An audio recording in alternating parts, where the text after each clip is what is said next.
great mistresses, could not be induced to divorce his wife, let alone execute her. His reign saw humiliation heaped on Britain from abroad, and catastrophe overtake his capital in the mid-1660s, yet he somehow managed to survive and to dispense with Parliament in the closing years of his reign.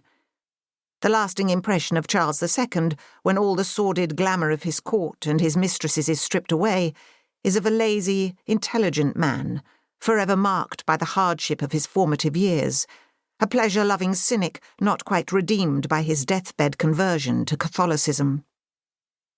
I should like to thank James Palmer at Dorney Court for letting me consult his archives on a very wet July day in 2017, and His Grace the Duke of Richmond and Gordon for permission to use the Goodwood manuscript at the West Sussex Record Office.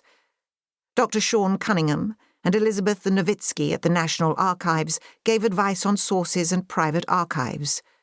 Crispin Powell, archivist to His Grace the Duke of Buccleuch, gave enthusiastic support to a request to look at the Montague papers at Boughton House in Northamptonshire.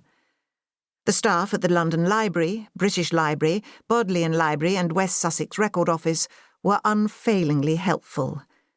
Thanks as ever to my editor, Georgina Morley, to Laura Carr, managing editor at Pan Macmillan, and to Penelope Price, my copy editor.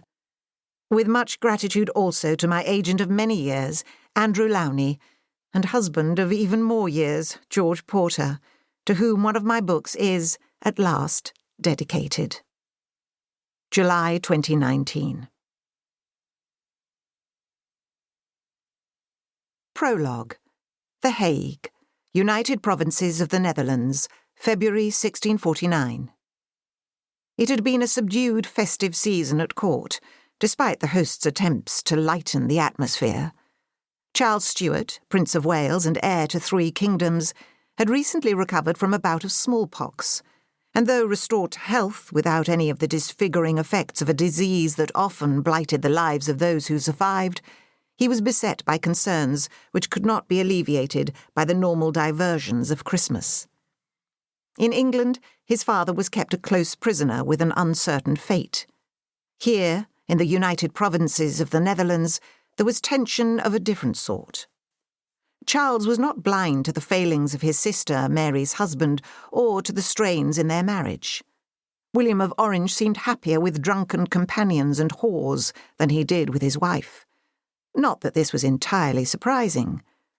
Plucked from a secure childhood as Princess Royal of England, to be married at the age of 9 to a 14-year-old whose father occupied an uncertain role in a struggling republic, Mary had never settled.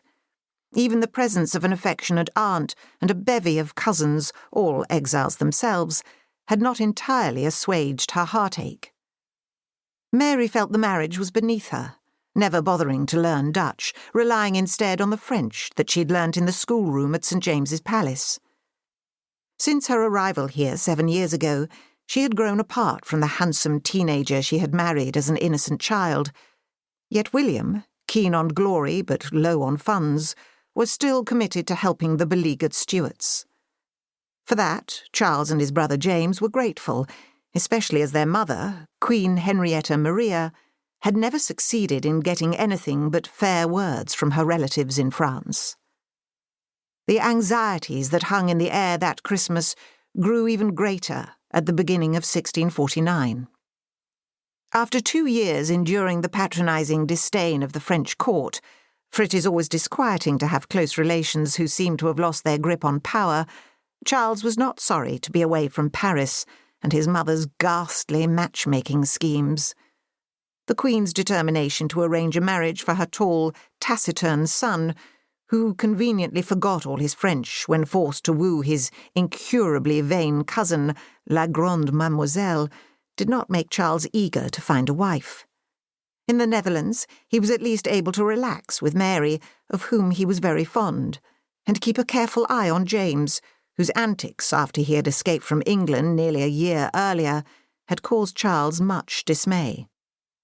His affection for James was always muted, though he would remain true to him for the rest of his life. For a family already reeling under the strain of a long civil war, divided between 3 countries and with 2 children still effectively